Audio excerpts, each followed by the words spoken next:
Guys আজকে আমি করতে যাচ্ছি আবার একবার জোন পুশ আর এবং আপনাদের দেখাবো কিভাবে আপনারা জোন পুশ করে ইজিলি ভাবে ম্যাচটা বইয়া করতে পারবেন। এটা কিন্তু আপডেটের আগের ভিডিও, এখন কিন্তু আপডেটের পর করা একটু কষ্ট হয়ে যায়, জম্প দিয়ে বই আনা যায় না, খুব কঠিন।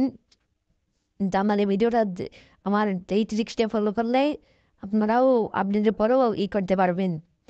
এখন আপডেটের পর নতুনই হয়েছে, কিন্তু আপনি মেডিকেট করতে পারবেন এবং বক্স খুলতে পারবেন।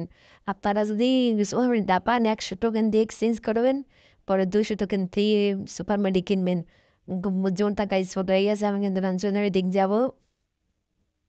জোনটা ছোট হইতেছে। আর এই যে বসে বক্স খোলার আগে আপনাদের 2000 টোকেন থাকলেই হবে। আর আগে থেকে যদি 15-20টা এরকম সুপার মেডি কুচাতে পারেন, আপনাদের টিম ফেটকে বলে আমার 2টা টিম মেডি মারা গেছে।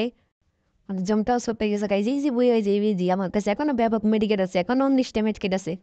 ইজি ম্যাচটা বই হয়ে যাবে গাইজ। আমি এখন যাই দেখি ওদের উড়াই দিতে পারি কিনা, ছক্কা মারতে পারি কিনা। আমি যাইতেছি, ওদের কাছেও বেশি মেডিকেট নাই এখনো গাইজ, জমটা মিলে নাই। ওই যে আর এখনো এখনো দাঁড়াই গেছে, আর এখনো মেডিকেট করতেছে না। আমি যাই ওদের ধাক্কা দিয়ে দিতেছি। গাইস ওদের কাছে বেশ মেডিকেট দেয়, আমি আগেই বলছি। এসে গাইস বইয়া লেভেলের বইয়া